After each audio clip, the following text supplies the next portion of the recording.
Capcom have always been great because they've been making the games that we love, right? Sure. But now with Capcom actually, really actively listening to the community, that must be really, really difficult because it's like waking up a psychic and everyone in the world yelling in your ear, right? Like, how do you deal with that kind of pressure? I mean, how do you make everybody happy? Well, I mean, anybody can tell you the answer to that. You don't. Yeah, sure, absolutely. There's many unhappy people that are unhappy about different things, but you do your best. So I mean, there are thousands and thousands of emails every day and forum posts and whatever. Sure. But it's just so as far as making everybody happy, you're not going to do that. No. But you try and make the strongest voices happy, or sure. the voices you can at least make it. So some people are asking for things that are more possible. Yeah, that's what I find. Yeah, so I try and do things like that, or things that are more sane. So some people like this. It's so true. So there's sort of various degrees of I want 1 million characters. We had 56 last time. No. Come on. So yeah. Use your wand. Use your Capcom wand. I need one of those. Yeah, sorry. When I buy it. Yeah. But you do what you can. But basically, the marching orders, as far as I think about it, and the people that work for and with me, is just think about it as if. I mean, I think about it exactly as I thought about it before I worked here, which is if I knew there was somebody working at the company who was supposed to listen to me, what would I want them to do? Sure. And what would I reasonably expect them to do? So there are some things that I would want them to do, but are probably a little crazy and might be beyond a reasonable expectation.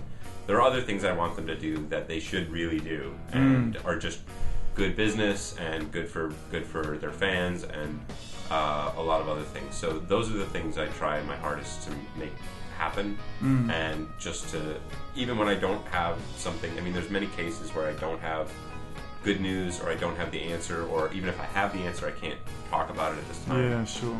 But at least to talk to people, because there's nothing that sucks more than this sort of feeling of being frozen out. Like, if you keep calling and calling and nobody ever picks up the phone somewhere, it's like, it's really maddening. Yeah. So we do our best to talk to as many people as we can about the most important subjects, and basically let the fans be a voice at the table when we're making decisions about things that affect them. Like characters at the moment as well. Yeah, sure. For instance. So it's a change for Capcom as a company. Japanese companies have typically been very sort of, we will do this, and then we will tell you about it. It's the end of the relationship. Thank you. Please give us your money and exit through the left. And it's funny because Ono is such a wild exception to that rule, right? It's new though. I mean, that's even for Ono. I don't think we've really seen this side of Ono before the Street Fighter 4 era. I mean, he has changed a lot. Like, before. I mean, just from watching interviews and stuff. We're talking about you behind your back, Ono. Sorry, but like, it's like because I mean, when you saw Ono at Evo, he was really emotionally hit. He was like, "This is what happens when we make these games." Yeah. And he really, I mean, as much as people call him Trollno and stuff, I think it's for the. I mean, it's really great that he's really putting that out there. I think, yeah, it's been that's been part of my mission also, is to get our producers out to as many live events as they can, be talking on live streams, and just because I know the power of the fans, it's really gratifying to see them excited about something that you're doing. And I think that kind of enthusiasm is infectious. So if you can show the producers that, look, there are all these people who care a lot about your product, so it's important to you, but it's also really important to them. I think that can develop a really good relationship and see more of the producers getting out there and involved with the fans and responsive to their concerns. Cool, awesome, okay. NGP and fighting games, Seth, thoughts? NGP and fighting games, I don't know. It's got dual analogs as possible, so I don't know enough about it to know whether we can put a giant joystick attachment on there. So a USB, they should just put a USB port. Oh, is that the old mass? Yeah. It's like my first joystick, except a lot more sexy. Yeah, well, it's not too sexy. I got the PS2 adapter on. Oh, nice. Yeah. You'll plug that one in. Yeah. Oh, that's beastly. It's been a while. I can't actually play like this anymore either, but oh, really? The nice wooden Is it because of the Iron Man hitchhiker attachment, or? Yeah, the broken thumb is not well, because I hold the stick with my thumb, unfortunately. So I play it now with like a claw. I look like basically Stephen Hawking with it. fighting game. I am having much love to Steven. Steven, like he does the voiceovers for the railway system here, doesn't he? I heard him. Because he's in tough times for that guy. So, Street Fighter X Tekken, you mentioned differences between the 2D and 3D fighters in a Domination 101 article for Shuriken way back. What eat those words? No. What unique challenges do you think Ono and his team face making Tekken characters work in a 2D world? Well, that is the question, right? So we've got to differentiate the Tekken characters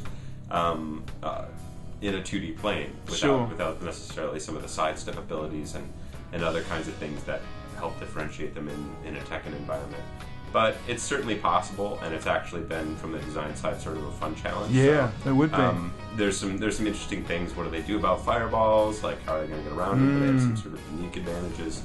And we're also trying to draw some sort of interesting lines between the Tekken and the Street Fighter guys. So give us a chance. We'll have something to show you before too long. So hopefully it's one of those things that's better shown than talked about. Yeah. That's kind of a cop out here, but no, that makes perfect sense. It really is one of those things, and you know, we want to make sure the weak things from Tekken have at least a chance. Third Strike Online is coming up. You can't tell me much, right? What do you want to know? I'll tell you. I was going to ask you, do you feel there'll be a huge hurdle for new players, like when Marvel vs. 2 came out, like to try and catch up? Like, I mean, me as a Marvel scrub, when I played Marvel vs. Capcom 2, I jumped in there and got destroyed and annihilated. With such a like a huge, some legends playing this game, and still playing it to this day, especially in like Europe and Australia and stuff. Yeah. How do you think? Is there going to be any sort of way, like, to kind of baby step people in? We're thinking about that explicitly, and we think so. So we're doing some interesting things with the game. Again, I don't want to steal any thunder when we're ready to roll it out. But yeah, we do. We definitely have newer players in mind, and trying to, it's a challenging game at its core, but hold their hands a little bit through some of the basics and show them. Let them get a better understanding than we ever had with Third Strike. When we first got it, we were like, we don't know what to do with this thing. And it took us a couple of years in America to figure out how to play that game. I love New Generation, and I played that to death. Yeah. And I was the only one. We didn't even have a Third Strike cab in Christchurch. Only for a little bit. We didn't have Marvel either. No. Marvel vs. Capcom 2. Is Backbone handling the port of Third Strike? We're not working with Backbone. Okay, sure. Cool. I'm Seth Killian from Capcom. Shoutouts to Inzedism, the Damager.